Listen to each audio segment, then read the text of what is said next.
নমস্কার বন্ধুরা, কেমন আছেন সবাই? আজকে আমি আপনাদের জন্য নিয়ে চলে এসেছি একদম তুলোর মতো নরম, মুখে দিলেই মিলিয়ে যাবে এমন একটি অজানা রেসিপিটি দেখতে থাকুন। কোনো রকম মিল্ক পাউডার বা গরুর দুধ ছাড়াই কিন্তু আমি এই মালাই সন্দেশটিকে তৈরি করে নিয়েছি।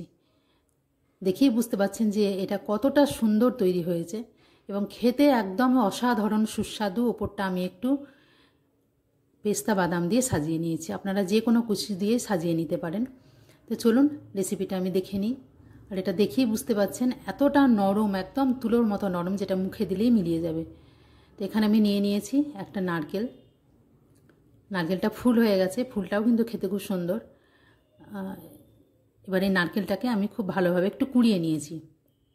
এবার এটাকে মিক্সিতে খুব নরম করে একদম মিহি করে কিন্তু পেস্ট তৈরি করে নেব। দিয়ে দেবো সামান্য পরিমাণে গরম জল, হালকা কুসুম গরম জল দিয়ে কিন্তু পেস্টটা তৈরি করতে হবে, তাহলে কিন্তু নারকেলের যে দুধ সেটা কিন্তু খুব ভালোভাবে বেরিয়ে আসবে। এবার আমি এটাকে একটা বড় স্ট্রেনা করে ভালোভাবে ছেঁকে নেব। আরও একটু গরম জল মিশিয়ে দিলাম, হালকা কুসুম গরম জল কিন্তু অবশ্যই দিতে হবে।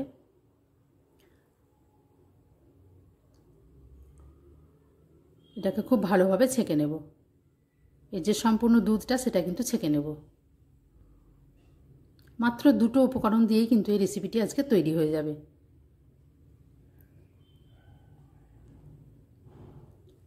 খুব ভালোভাবে এরকমভাবে চামচ দিয়ে নাড়িয়ে নাড়িয়ে কিন্তু সম্পূর্ণ যে নারকেলের দুধ সেটা বের করে নেব।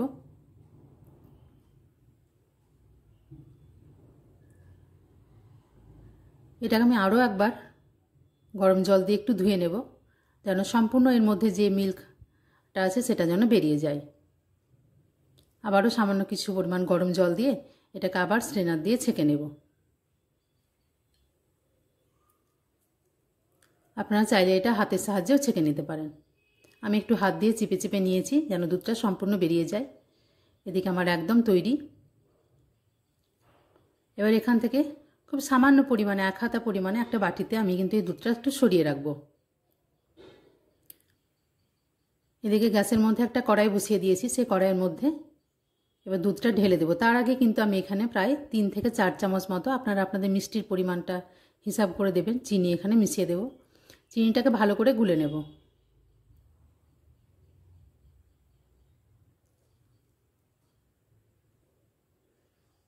এদিকে কড়াইয়ের মধ্যে মিশ্রণটা ঢেলে দেব।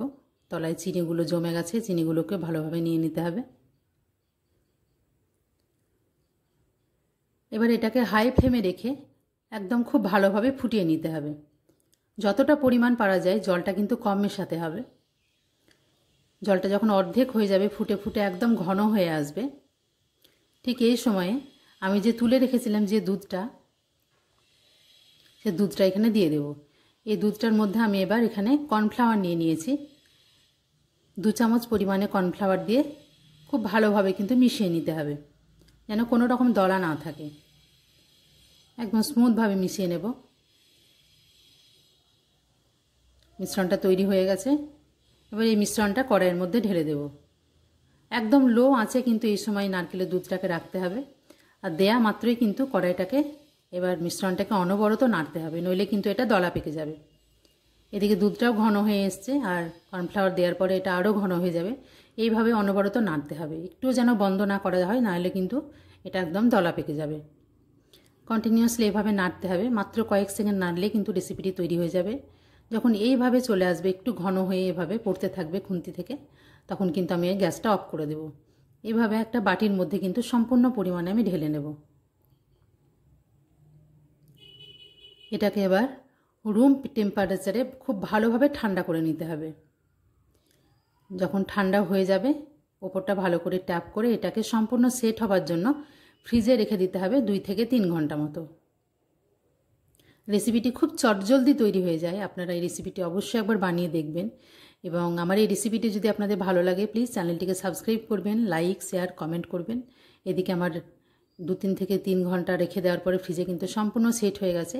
এভাবে চারিদিকে একটু ছুরির সাহায্যে কেটে নিলে, এটাকে একটা ডিশের মধ্যে উপর করে দিলেই কিন্তু খুব সহজেই এটা বেরিয়ে আসবে। এটা খেতে যেমন টেস্টি হয় এবং বানানোটা তো খুব সোজা, একদমই সোজা। এবার আপনারা প্রথমেই আপনাদের আমি কেটে দেখিয়েছি, যদিও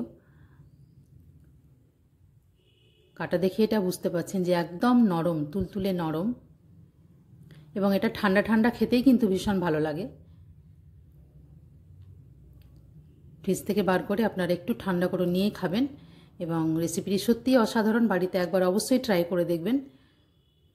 ওপর থেকে কোনো রকম আমন্ড বা পেস্তা যেটা থাকবে সেটা দিয়ে একটু ডেকোরেশন করে দেব।